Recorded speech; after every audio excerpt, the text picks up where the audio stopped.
So our next step, because there's a metal piece underneath side on the panel side, we need to drill through that metal piece. And to do so, we get a 11 by 64 bit.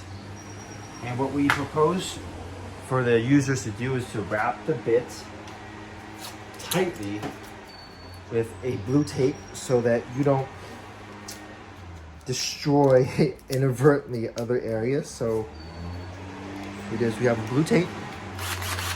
We'll try to gently drill through.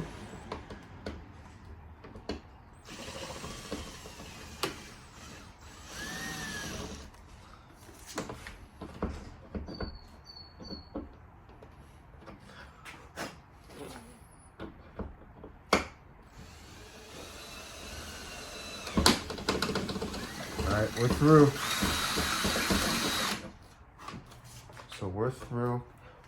It's in that extra metal. Now we can route the wires through. Again, the bit is a 11 by 64 bit. You gotta make sure you go all the way through so you can get to the side. So what we're gonna do is, it's hard to show you where the hole is. Instead, we're gonna go ahead and grab the camera and really show you how, by doing so, the wire is gonna be able to route. So let's go ahead and grab this perspective. So you can't see this part. This is where the emblem's coming through.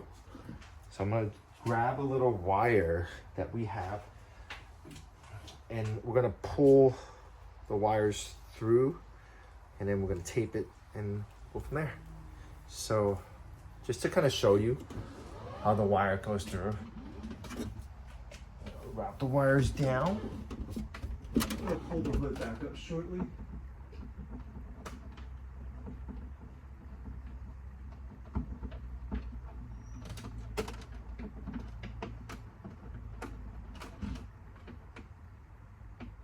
Sure your wires nice and straight.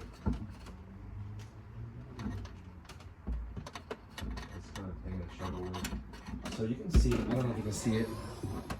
Double check if you can see it. You see how there's a green wire now? I had to go through, so that's basically how I'm accessing the wire. So what I'm gonna do now is concentrate on the installation of the emblem process. So that will be our next video.